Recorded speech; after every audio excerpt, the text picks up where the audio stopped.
I appreciate Jalen coming on. We're going to switch over and talk about one of the other teams still competing for a national championship, that being Colorado School of Mines. But not talking about Matoka today. Not talking about Max McLeod, Noah Roper, any of those offensive skill players. Instead, we're going to be talking about Levi Johnson, the right tackle who just won the Upshaw Award for Division II Lineman of the Year, the first winner in program history for Colorado School of Mines. That's big time for them. Obviously, that offensive line has done a great job for them this season. They've got the number one scoring offense in the country, and some stats on Levi here and a little bit about him if you're not familiar, which, unless you are a just great enthusiast of offensive line play at the D2 level, I'll give you a little bit about him and some of the cliff notes. He's the right tackle over there. He started 37 consecutive games for the Ore Diggers, which is a very impressive stat. They've obviously won 3 consecutive Super Region 4 titles.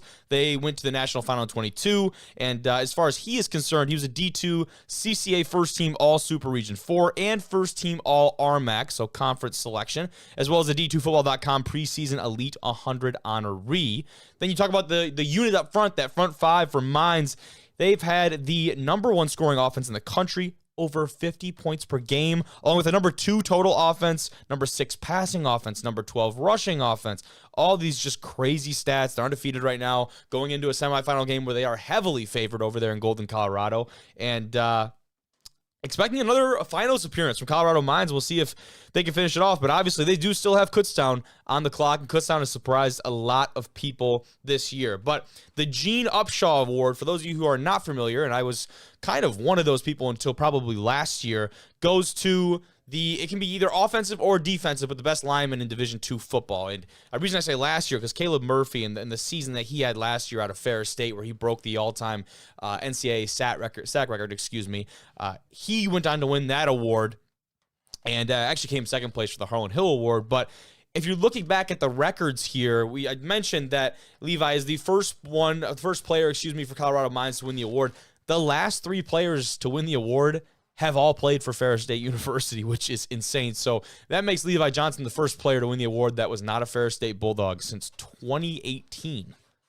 That's ridiculous. Caleb Murphy, Dylan Pasquale, and Austin Edwards, all Ferris State alum, go back to 2019. And there's definitely some other schools that have been represented on here quite a few times. GVSU is one of them. Slippery Rock has a couple different selections on there. CSU Pueblo. But really a fun award, a really sweet award, and I think it's something that we need more of this. Maybe we need, what we need is a D1 Rejects sponsored award.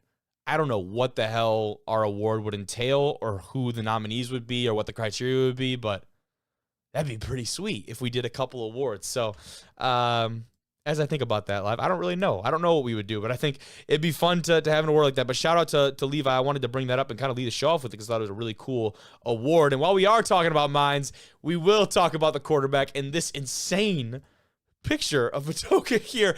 Somehow this was not ruled a touchdown, but this is ridiculous. As the tweet says, who else would you rather follow into battle? I love that. I freaking love that.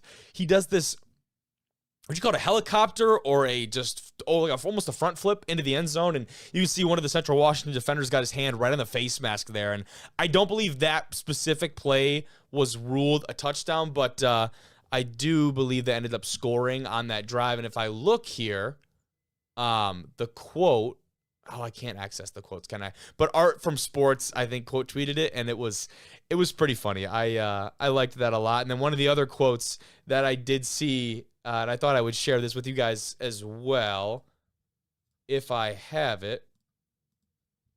What?